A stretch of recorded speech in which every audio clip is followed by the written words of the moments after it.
Okay. I've got a couple of emails from folks that are either electrically challenged or and unable to make the session. So we post the recordings generally the day after the session. So Joanne, welcome, everyone. We are so pleased to be in our homes, snug and warm, except those of you who have no power and are at McDonald's. That would be Sherry up northern Maine. Yay, Sherry. Or down east. I have to go look at her file to see exactly what town she lives in. The reward for fortitude there. Exactly, exactly. So it is election night, and now that I live on the East Coast, I have to wait really late at night to find out the results. When you live in the West Coast or Hawaii, by dinner time, it's all over. That's So, true. but now that True. I live in the East Coast, I'm having to adjust my pattern. So I'm happy to be online with everybody tonight. Again, this is Michelle Collet, and Joanne Cooper is our guest presenter and co-teaching the EDU 802, and she is ready to go. We're also accompanied tonight by Brianna Parsons, who is also staffing that course, and you'll be seeing some feedback from her in the course itself. Joanne, welcome. I'm not going to introduce you because I'll tell a few stories later in the session. Why don't you go ahead and start? Stories, huh? All right. Well, we'll see how that goes. One of the things that Michelle knows about me, but the rest of you don't, is that I like to tell jokes. So I thought I'd start with a joke.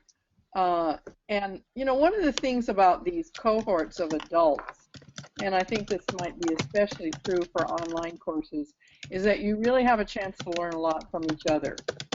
You have lots of interaction going. But I wanted to tell you, and I think that's an advantage. I think you learn a lot from each other, but I wanted to tell you a story about two kids in elementary school who didn't necessarily find an advantage in learning from each other. And they were taking a test, and the first question was, Old MacDonald had a blank. And one kid punches his buddy and goes, "Psst, what's the answer to the first question?" His friend said, "You know, now be quiet, we're going to get in trouble." And his friend said, "No, no, I don't know, tell me." He said, "Farm, Old MacDonald had a farm, now be quiet." His friend said, "Oh, farm, thanks.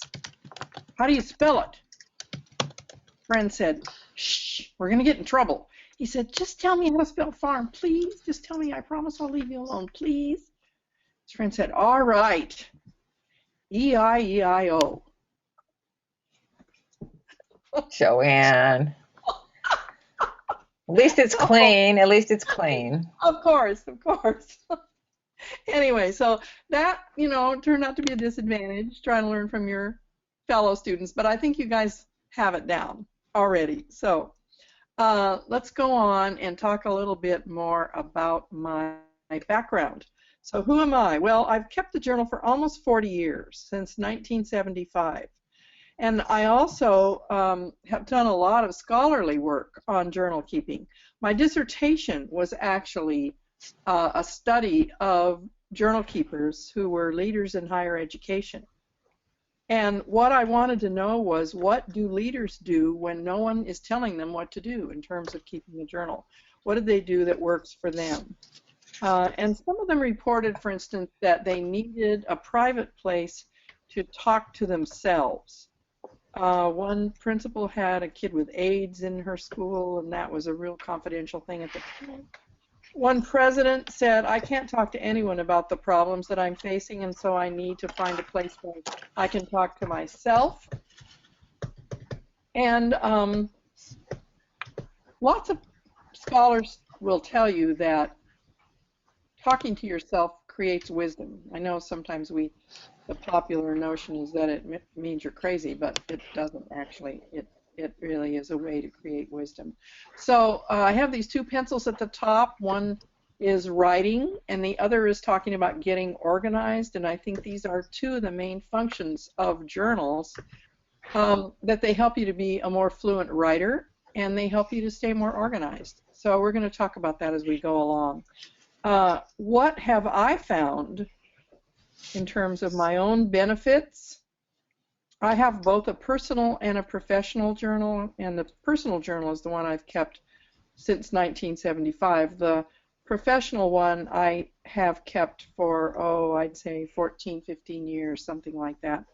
Um, and I do find it helpful to have two separate journals because the functions are so different. One is really a powerful tool of reflection for me, and the other one is one that helps, the professional one just helps me to stay organized. It's a place where all my to-do notes are and that kind of thing. I wrote a book on journal keeping with Danelle Stevens, and we used our professional journals all the time to process what we were doing in the book, what we were going to do before we met the next time. We'd create to-do lists, and then we would check those things off. And then when we got back together, we would talk about what we promised to do the time before and what we'd done. So all of that, I think, is very useful in terms of a professional journal. My professional journal is a lab notebook with grid lines on the paper. The personal one is hand-bound and beautiful, and I write each morning in it. I think that keeping a journal is a reductive process. This is true for me, but it also was true for the journal keepers I studied. They said that it was a way of reading their minds. Now, as you know, you can't write everything down, so the reductive part is what turns out to be important that you get down on paper. And it's a way to see what is important to you, what sort of rises to the top when you have a chance to reflect. It centers me in a lot of ways in the morning when I write. Now I just feel off if I don't write every day.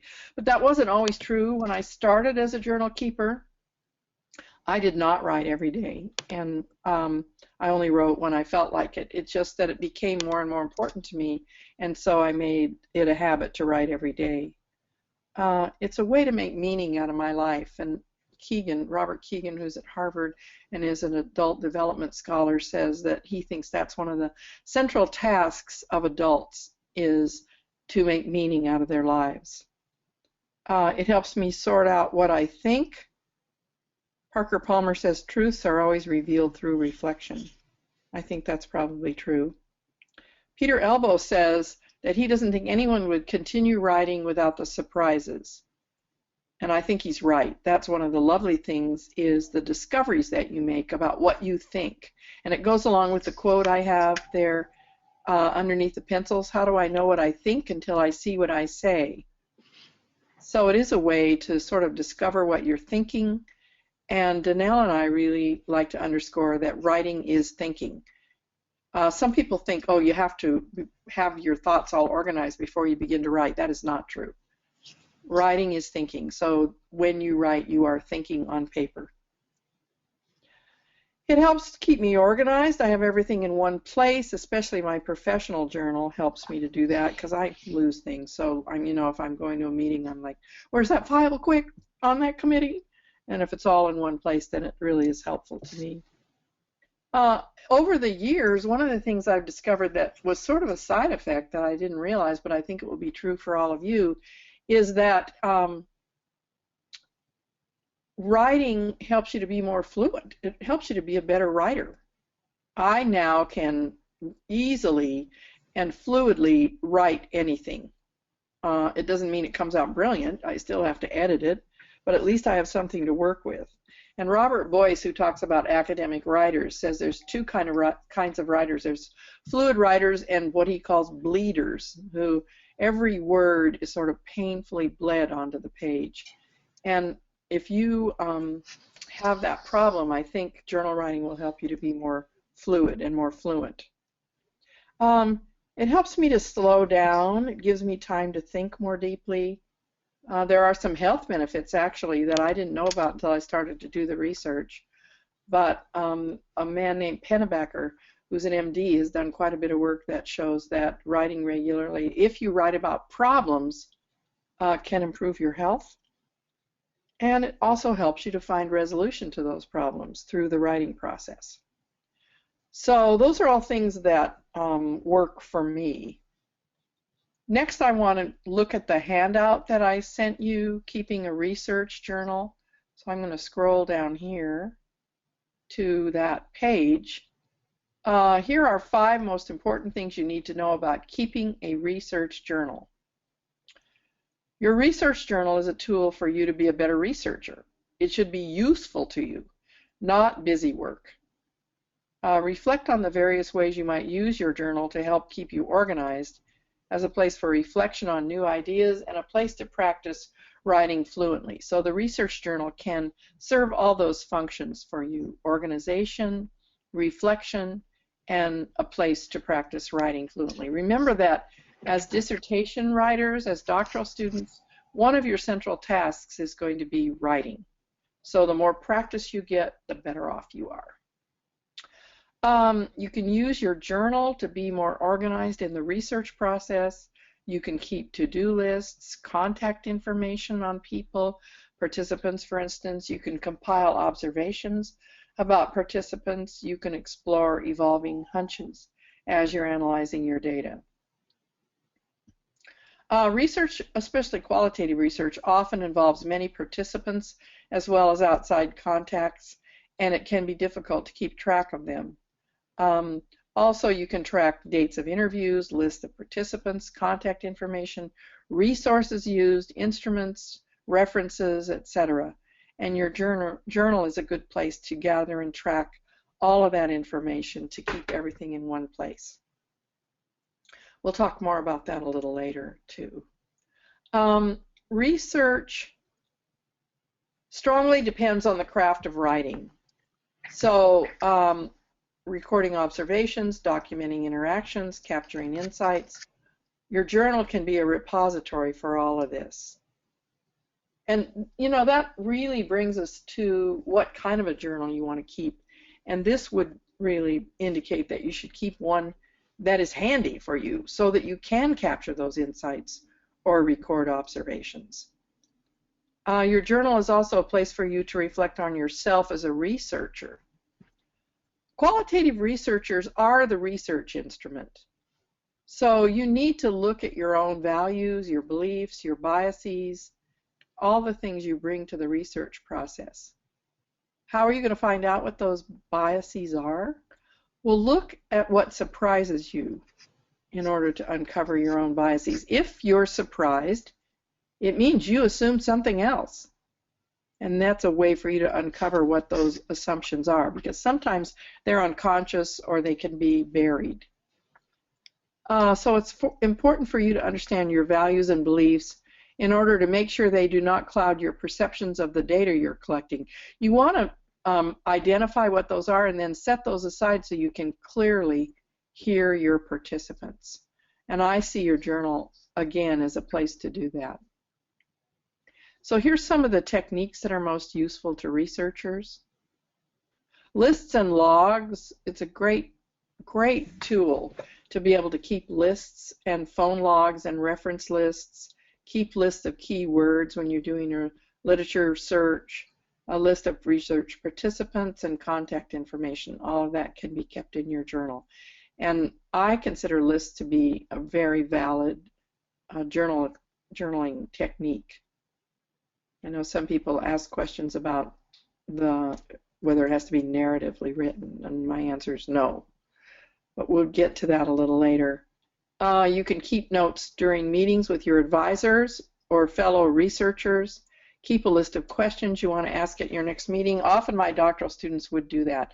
They'd write down what they wanted to ask me, bring the notebook or the journal, and then write down what I said, so that they could keep track of that information. And you don't want to leave an important meeting with someone going, oh, I forgot to ask this.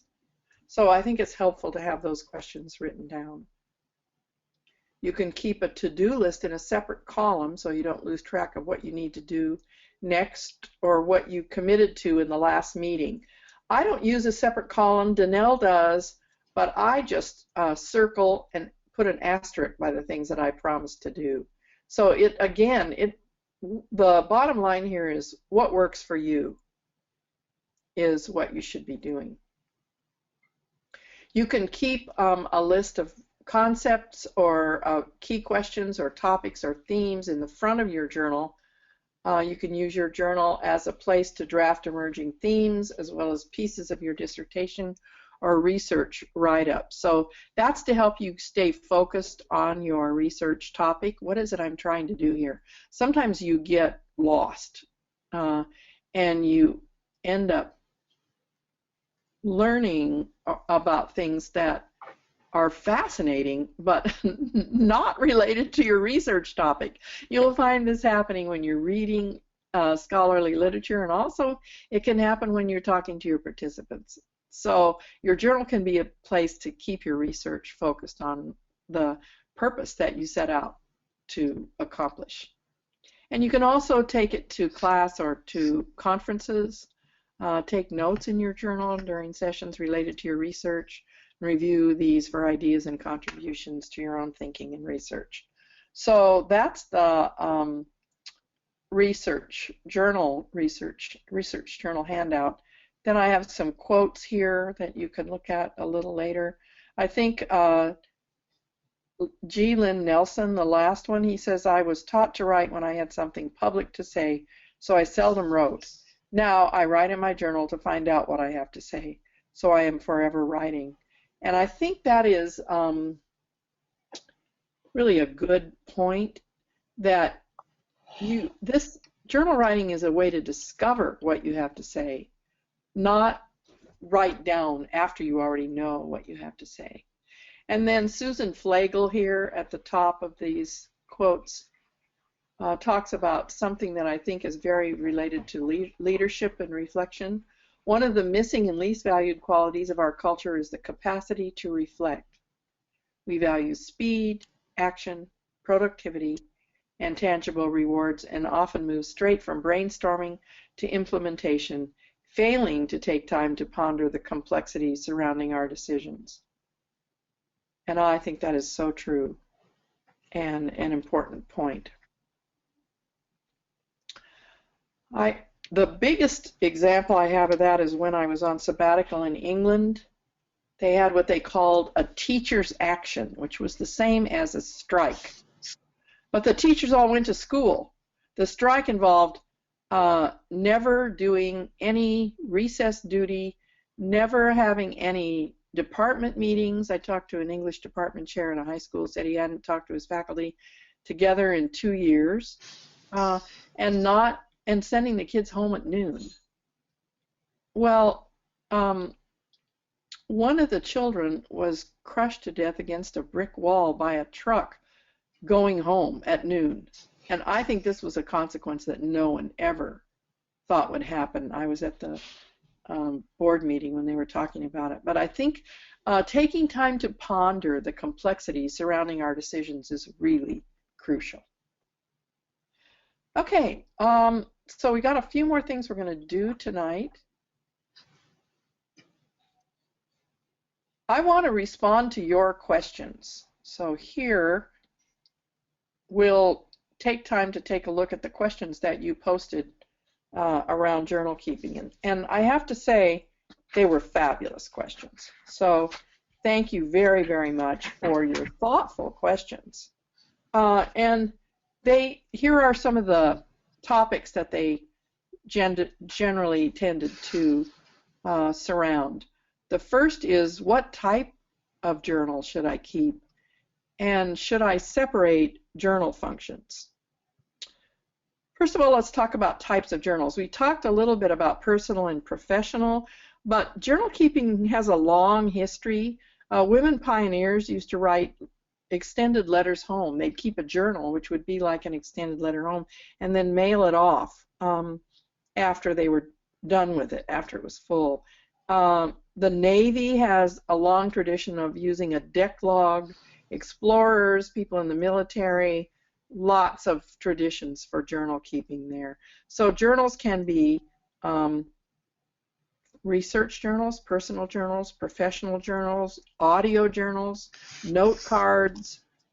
Anne Truitt has kept art journals, sort of documenting her art processes. People keep travel journals. So there's lots and lots of different kinds of journals, and you can choose which ones are most useful to you, or you can do more than one.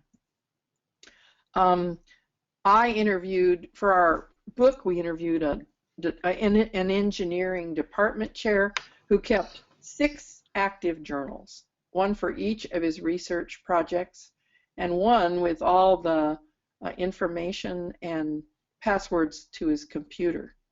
So, you can separate it out if that sounds like it's going to work for you. On the other hand, some people may want to just keep one with everything in it. So, people ask me, what is the best practice? And my answer is it's important to be flexible and discover what works for you. I think the best practice is what works best for you, because otherwise you won't keep writing, which was another question people had. You asked me, is there a wrong way to do this? My answer is no. Whatever works for you is what you should do. But I would suggest that you date entries, just so you know when you wrote them. That would be my only caveat to try out different techniques and see what works for you. One person said, what doesn't work for me is someone else controlling my process. I thought that was great. And it's quite possibly true for you that you need to feel as in control of the process as you can. There's also questions about electronic or handwritten. I like to handwrite my journals, and part of the reason is because I think better on paper, handwritten, but also because I like to take it with me everywhere. And so then if I have time to write, in a coffee shop or whatever, I have my journal with me. But there are some positive things about keeping an electronic journal, and one of the big ones I think for you is that you then have access to search functions, which can help you to find ideas or entries more easily. Danelle keeps a hand-bound journal and professional journal, and then she numbers all the pages and she puts a table of contents in the front so that she can find a particular meeting. She also then highlights in different colors all the entries that are on a particular topic or about a particular committee or project she's working on. And she said that way she can also visually see how much time she's spending on each of her projects. So there are some ways that you can do that, organize your material in a handwritten journal, but also the electronic version helps you to use a search function to find things. When to write. What time of day seems to be more productive, one of you wrote. In the morning before reading anything, after we've researched and read something, in the evening as a summative activity, throughout the day as opportunity allows, or some or all of the above. And I'd say some or all of the above. And again, I think you have to know yourself and what works for you. My answer would be write in meetings, write during lunch, write every morning or evening, write when needed, write for projects. Some people say I only write when I have ideas. Well, the research actually shows that you get more ideas if you write regularly. So I wouldn't wait for the muse to hit, because it may never hit, and you want to be sure that you're documenting things and reflecting on what's going on. At the end of the day can be cathartic. I had a student who worked at the university, and she said she spent the last half hour of every workday writing in her journal. Now, there are some privacy issues here, which is the next issue that I've got listed. And what she would do was she put her journal in a 3-ring binder that looked like every other 3-ring binder in her office, so that no one would look at it and go, oh, that's her journal, I want to see what's in there. So I thought that was really clever and a way to keep the stuff she was writing more private. So I'd say write regularly. And a lot of you said, how do you find the time? Well, one of the things you need to realize is that keeping a journal will save you time, because you'll be more organized. You won't be frantically looking for things. And if you look for special times during the day, maybe when you're sitting at the dentist's office waiting or whatever, then you'll have a chance to get in just some quick reflections. So I think, again, it's up to you. what works for you is what you should do. Uh, what should the format be? Again, you had questions about this. And I think free writing is sort of the basis of journal keeping. Stream of thought, unstructured, free form. You said, is it okay to just have a bunch of random thoughts? Or how to keep thoughts organized so they are not a rambling, jumbled mess. I think one of the basic rules is no editing. Try not to go back and fix what you've written. Remember that what this journal is talking to yourself. Remember who the audience is. It's you. It's different than if you're turning in a scholarly paper.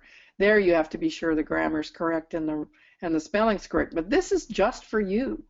So I would not spend time trying to correct anything at all. And Peter Elbow says, make a mess. That's one of his pieces of advice. He's a scholar that has a lot to say about the writing process. His first book was a study of his own dissertation writing process. It's called Writing Without Teachers. And he says you have to make a mess so that you have something to work with. And I think he's right. You know, I would say don't worry about it. Just get something down on paper so that you have something that you can work with in terms of editing or whatever for if you're going to use it for a scholarly paper. Otherwise, don't worry about it, as long as you can read your handwriting, which can be a problem. I think it's okay to use bullets. You can use a table of contents. One of the things that Danelle does that I think is interesting, I don't do this, but she writes in her professional journal. She keeps notes of meetings, etc., to-do lists in the front. Then she turns it upside down and she works from the back of it, turns it over and upside down and works from the back of it forward, and does her personal reflections there. So that there are two functions, but they're in the same journal. You can star items. That's what I do for that are a to-do list. And I know a lot of people ask about the focus. Should it be narrow or broad? And I've got an article by a man named Matthew Shepard who worked on an NGO project in another country, and he kept a journal and he talked about what he learned from that journal, and he has some excellent questions. Some summarizing questions at the end, like what did I learn from what I did and what did I do about what I learned? So I'll send those questions to you because sometimes I think it's helpful to go back and reflect on what you wrote and answer those questions. What did I learn from this? Okay, privacy issues. One person said, what about privacy issues? And they said maybe flash drives might be a solution. I think that is a good possibility. Save it all on a flash drive if you're worried about privacy. Some people encrypt it. I would never do that, but I know a person who did. I know somebody who kept all her old journals in a bank vault.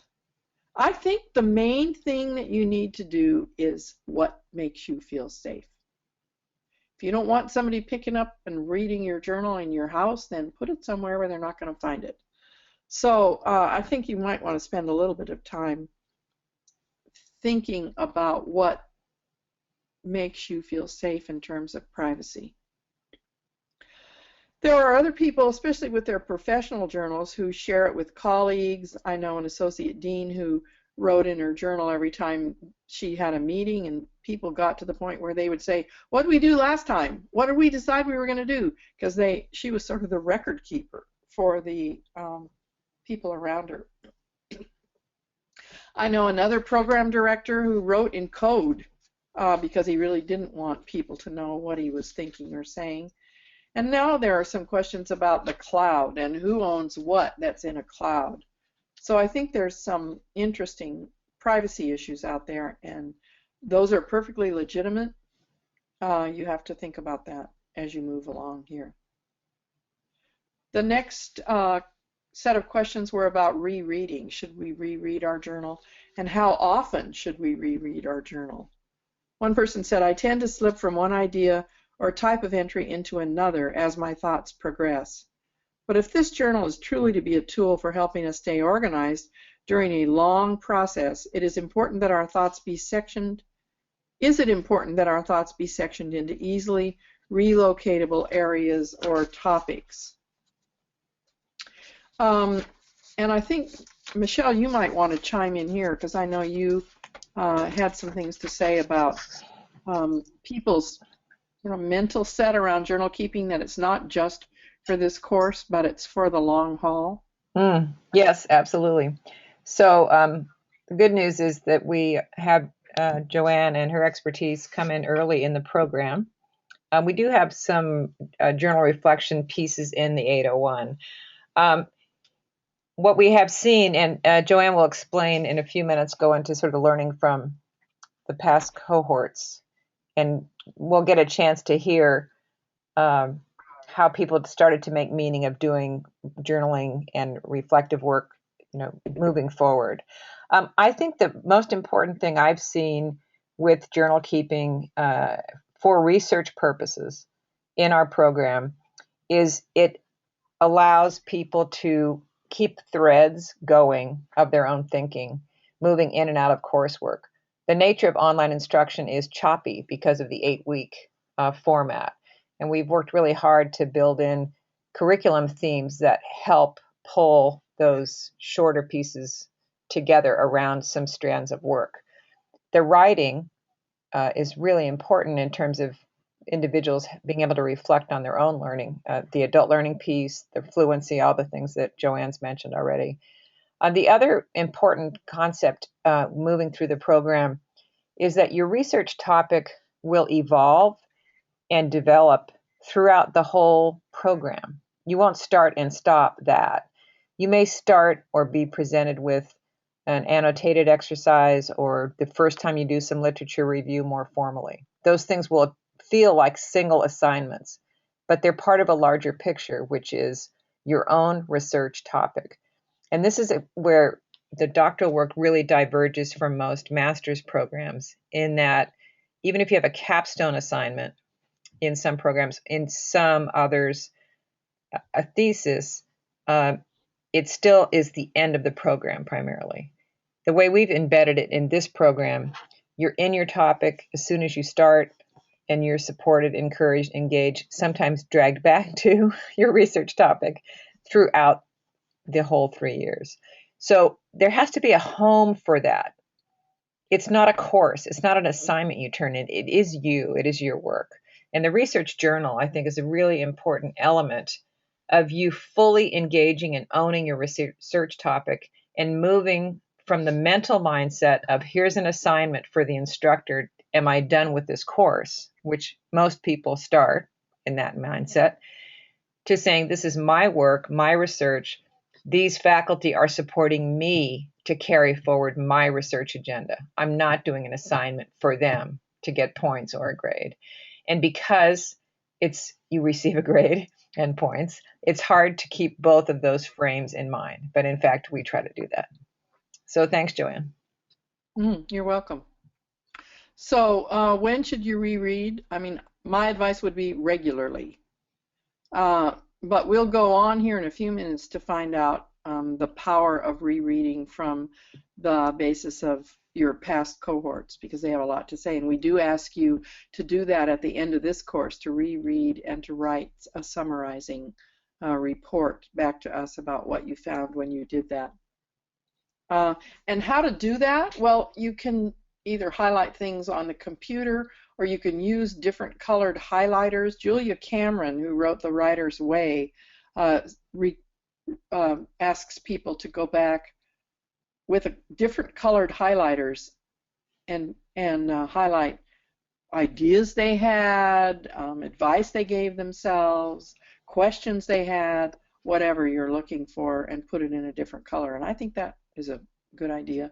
Or you can just go back through on the computer, cut and paste whatever you think is really valuable, and start a file of the most important things. Then a lot of you had questions about how to sustain journal writing, and I know that's a problem. A lot of people start with really good intentions and then just sort of peter off and aren't able to finish. One person said, how can I feel more motivated and less disgruntled in the journal writing process? And I say, figure out what works for you. And that's part of the problem with the person that I quoted before who said, I don't want anybody telling me what my process should be. You have to figure out what works for you. And I think that is a big factor in sustaining. This person, thanks for honestly sharing your journaling practice so far. I think for making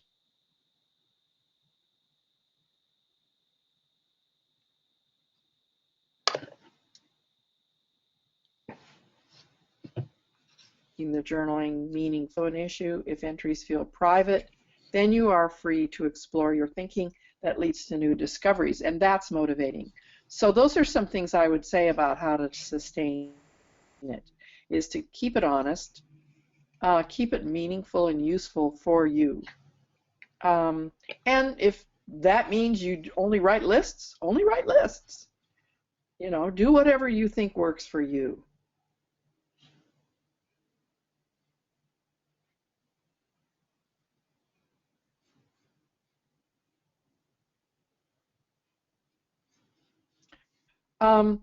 Someone else said to me, is it still productive to keep a journal when the process and activity do not feel natural? And if so, why? To keep a journal when it doesn't feel natural, because the longer you do it, the more natural it will feel. So part of it is just a matter of practice. And someone else said, how will journal entries such as this help me to write my dissertation? And the answer that I would give to that is it's practice writing. It's practice getting your thoughts on paper. And those are two important skills in writing.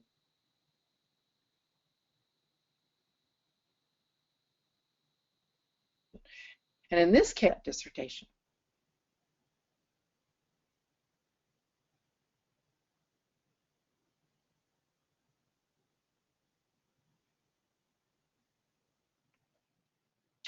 Okay, so what can we learn from the past cohorts? Because they reflect on what the benefits of journaling was for them. And so here are the things that they reported. Someone said they've described their.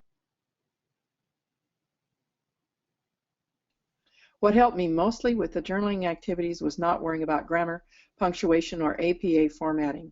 It took a few attempts to stop typing and fixing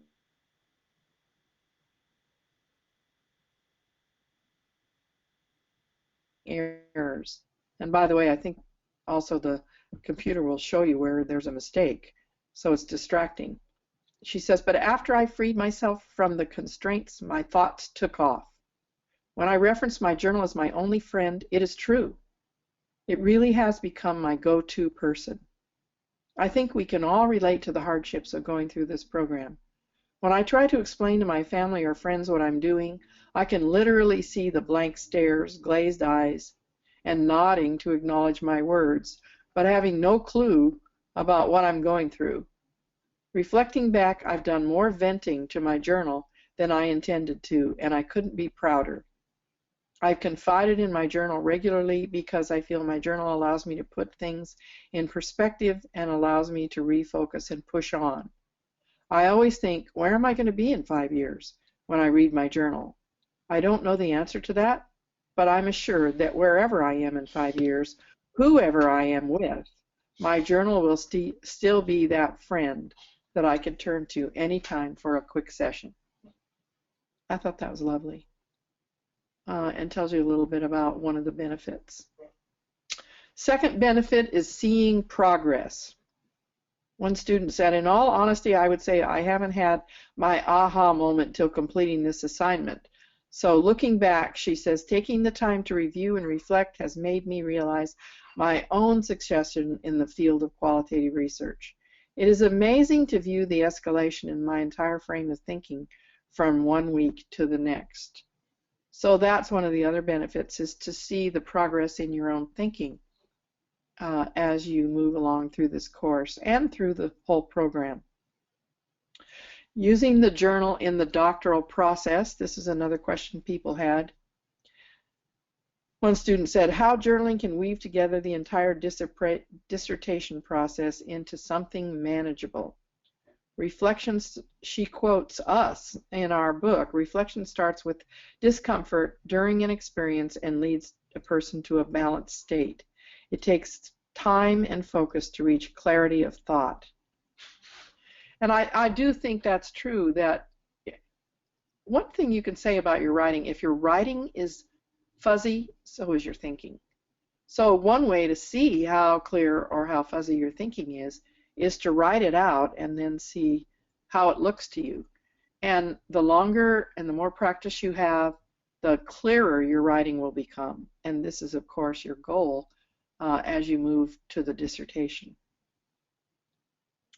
The next benefit they named is becoming a regular writer. One person said, I've never thought of myself as a writer, but found the process intriguing. I started to write each night before going to bed, even if it was just a couple of notes about the day, questions I had about an assignment, or tasks that needed to be completed. The first aha moment for me was the fact that I actually found this process to be manageable and helpful. I thought that was lovely, because I think those are questions you have right now. Is this manageable and is it helpful? And she's saying yes, it is. Another student said, I am not a journal keeper, nor will I ever become one. I understand its benefits and will not dispute them. I also understand the benefits of jogging, but that's not going to happen either. It is good that these courses at UNE force me to keep a journal. Going back and seeing my thoughts develop over the last 2 months helps me to appreciate how much I have evolved my understanding of my own sight study. So I thought that was really, again, an honest answer.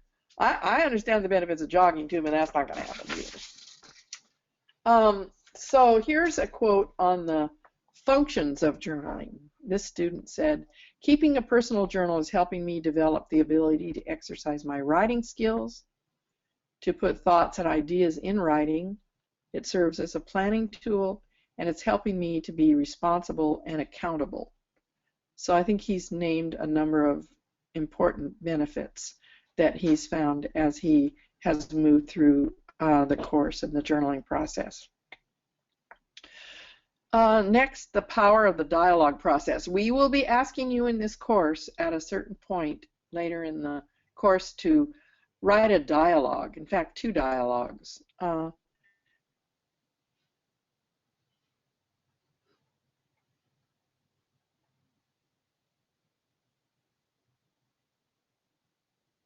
And you can write dialogues with people, but you can also write dialogues with works. You could write a dialogue with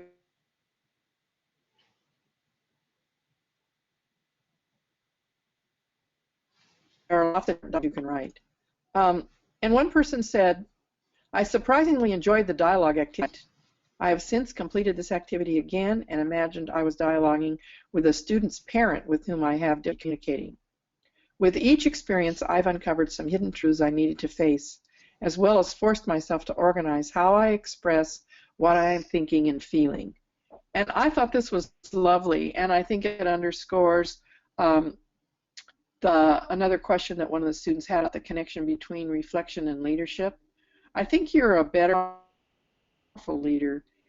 You're more articulate down what it is you're thinking before you try to share it with people that you're trying to lead. In this case, she used it to become more articulate in communicating with a student's parents. I thought that was a lovely idea. Another student said, I honestly had thought I would hate doing this assignment, and instead I found it incredibly engaging and freeing. There were some great insights that came out of the writing, especially my need to find balance and not let my excitement about my study burn out too quickly. So again, she's talking about this dialogue process. Another person said, the dialogue write-up was very enjoyable for me. I was able to use this activity to get some thoughts that have been rattling around my head out and down on paper. Seeing them on paper for me makes them easier to deal with. In the days following this activity, I noticed less negative thoughts still in my head. And again, I thought that was a really important point, is that a lot of times it makes things more concrete if you can get them out of your head and down on paper. Finally, one person said, today I explored the technique of dialogue writing, an illuminating experience indeed. And then she has a lot of metaphors here that I really liked.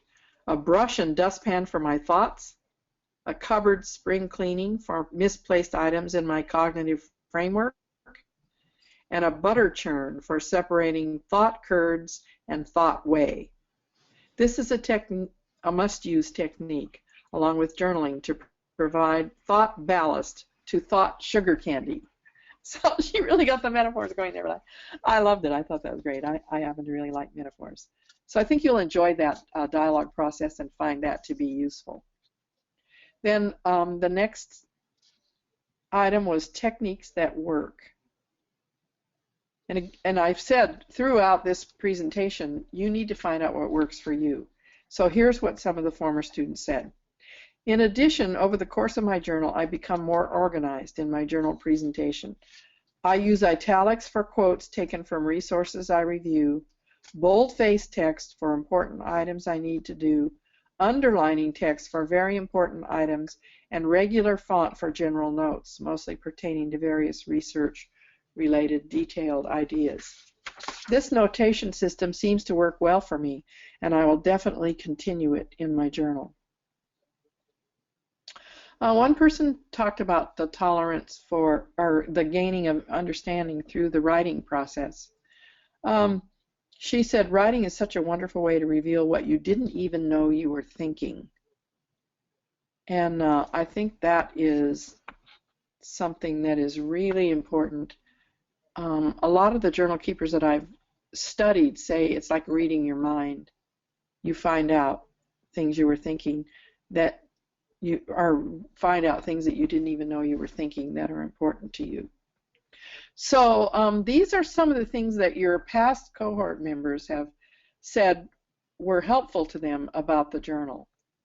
And I'd like to stop there and then see if people have questions, because that's a lot of information I've given you.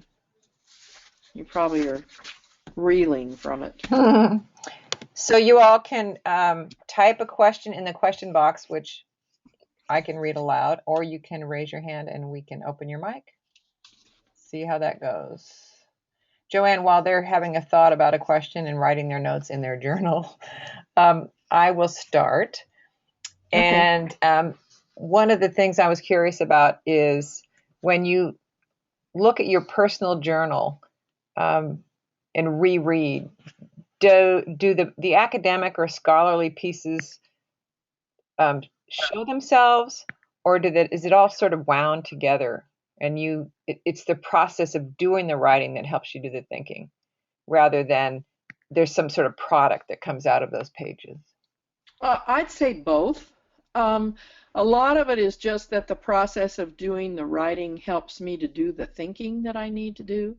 But I also have found sometimes I write things and then I go, this is good. I'm going to use this. And in fact, when I was writing my dissertation, I thought, what did I find here? I don't know what I found. I have no idea what I found. And so I decided to just make a list in my journal of things I thought I found. And then I looked at the list and I thought, this is a good list. And I put the list in my dissertation. So I think you don't know when you begin what's going to be useful and what isn't. It's just that for me, I have to remember to take my own advice, because sometimes if I'm wrestling with a particular issue or a particular person, I'll go, oh, I should write a dialogue with this person or this thing. And it turns out to be extremely useful. So you bring a little more structure to almost like a little protocol. Yeah, exactly. So Joel's on the box, in the box here. He has a two-part question. Do you see a difference between a journal and a diary? And then his second thought was, is a diary a personal journal? Well, I think we use the terms interchangeably, diary and journal. But I think the common definition of a diary is one that would mean it was more like a personal journal than a professional one. but good question. Mm-hmm. All right. I think we'll give them another second to have a thought. So yeah, and my mentor advisor in grad school was an ethnographer and an anthropologist, and Mhm. he trained me in on the two thirds, one third um, page. So you put your notes, everything you heard or said or saw, or everything on that center big area. And then you'd go back through and you would make some sense of all that and put the key ideas or questions in your one third, down the side, kind of like actually, apparently lawyers use this type of process. And I found it really Column. helpful. Yeah, the Yeah. column, the large column and smaller column approach, I found it to be very useful. I do type a lot, and I do feel just as comfortable typing as I do writing longhand. So I've done a lot of reflecting with some kind of typing tool, um, and I think for me it's not so much the technology as it is giving myself permission to wander in my thoughts and not feel like I have to produce something. So I think the people you interviewed definitely touched upon that. Yeah, absolutely. All right. Yeah, those columns. Danelle talks about the river, which is the flow of whatever's happening or flow of your thoughts, and then the bank of the river would be that other column, the narrower column, where Mm-hmm. you look at what's going on and then either summarize or reflect or write tasks that you Yeah. have to do lists, etc. Mm-hmm. Mm-hmm. All right.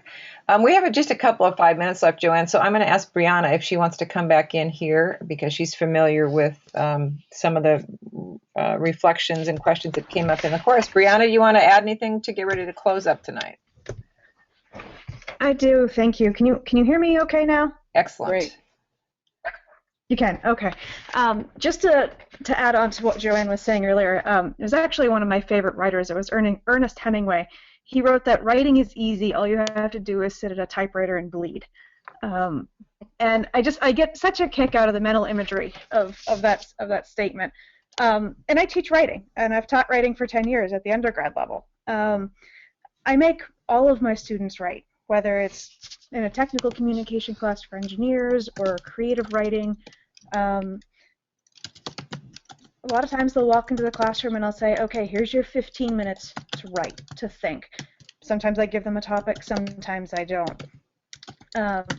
So for a doctoral level student and one that's going through the process, sometimes it really is more about the process of just writing and getting your thoughts out there. It can help you relax, it can help you refocus, and really look at things from 10,000 feet. A lot of the times as you're doing so, you may find that your mind wanders a bit and that you actually find other relevant topics that you can actually pull into your own research and into your own dissertation process and writing of. But it also helps you become comfortable.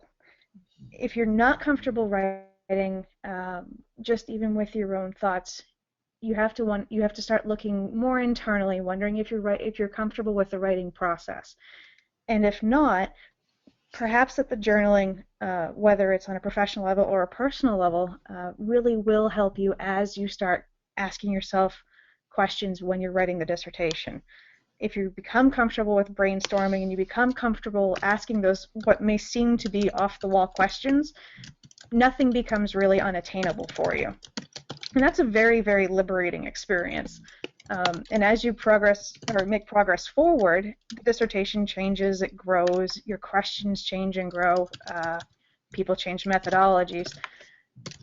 And just having that outlet, having that tool to reflect, to look inward is something that so many people find useful. And that's why I do like it as a kind of a gray area where there's really no right or wrong, and that it is a unique process to everyone.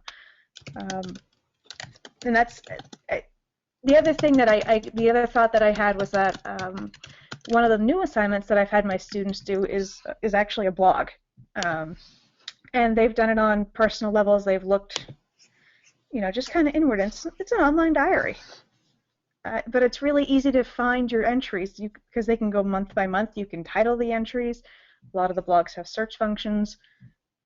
lot of my students don't even put their name on them, but they put something that's, important to them so that they're identifiable to them, but really to no one else as far as privacy is concerned. So it's just kind of another idea that's out there. So I thank you for letting me have my 2 seconds. But those are some of my thoughts as far as journal entries are concerned. And I don't know if they had any other questions, Michelle. But yeah, there's thank you, where I'm at. Yeah, Joanne, there's really one more here. So I'm sorry, Joanne, I stepped on it. There's one more prompt came out of the group. Okay. From Shada. She says, could you tell us about a notable person's journal that is one of your favorite readings and why? So I think she's referring to actual original material, original text that's a journal. Yeah.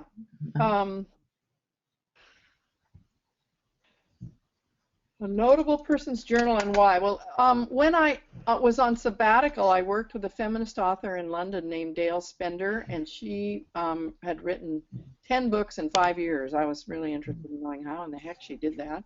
And she wrote a lot about women's writing. And she said she wanted me to write an article about journal keeping, and that was actually how I got started with this whole topic. And she said, before you do, I want you to read 100 journals. Well, I got to about 60 and I thought, I don't think I'm going to run out of time before I finish reading 100 journals, and I got to get this article written. So I stopped. But that was in the 80s. And the one that stays with me is a woman who was a member of Parliament and a famous politician in England, and kept a journal the whole time. And that, I don't know why, but that one has really stayed with me. But the journal keeping process for women goes back to a Japanese woman named Shei Shonigan, who kept a journal. It was called a pillow book, and she kept it inside her wooden pillow, and that was where her journal was kept. So another famous one is Samuel Pepys. He was one of the first people to keep a journal in England in the 1800s, and he kept it because he wanted to see what kind of progress he was making monetarily. A lot of times people keep them to see what kind of spiritual progress they make, but it turned out to be a really interesting document that looked at what life in London was like at the time that he was living. So, things sort of turn around, and they don't always reflect what you thought your original purpose was. But those are some of the famous ones I can think of that have stayed with me. All right. But I want to go back to Brianna and say, Brianna, is there anything that you saw in the questions you heard from the students that I didn't cover? Let me take a quick look. While I'm looking through, I will say one of my favorite journals is one I read as a birthday present many years ago, and it was the Log of a Skipper's Wife, and it was again a woman writing about a very an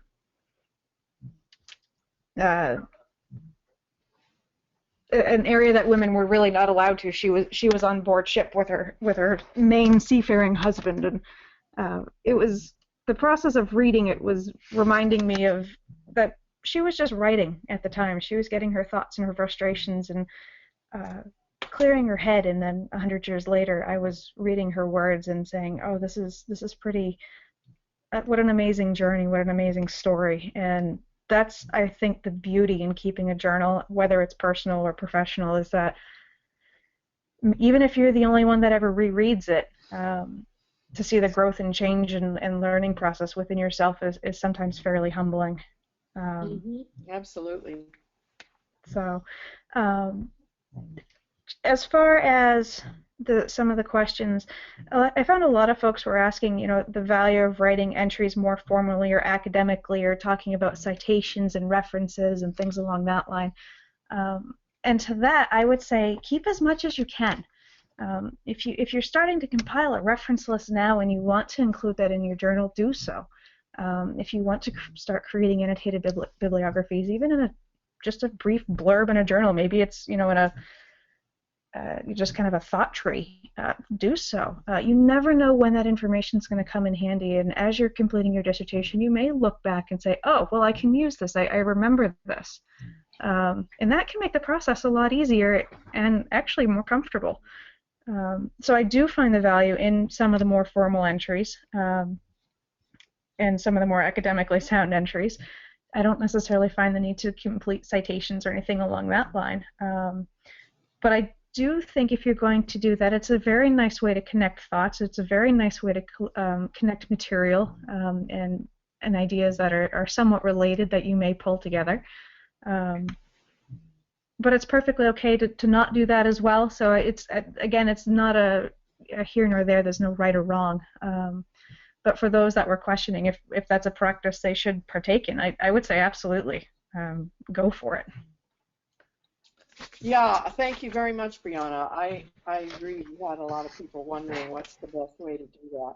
And, you know, I would say that one of the things you can do is use Zotero or Mendeley or one of those citation programs to keep track of that stuff. But you also may want to reflect in your journal on what you thought about an article you read. So you then would have that to go back to. All right, it's 9 o'clock on the Michelle, button. We are good to go. Joanne, thank you so much for a wonderful presentation, and for Brianna for bringing in some extra perspectives. And those of you that are at McDonald's and other places because of wild weather and snow, bless you. I hope you have a warm place to stay tonight. And we are ready to sign off. Take care, everyone. I'll see you online. All right. Good night, everybody. Have a good evening. We'll post the tape tomorrow.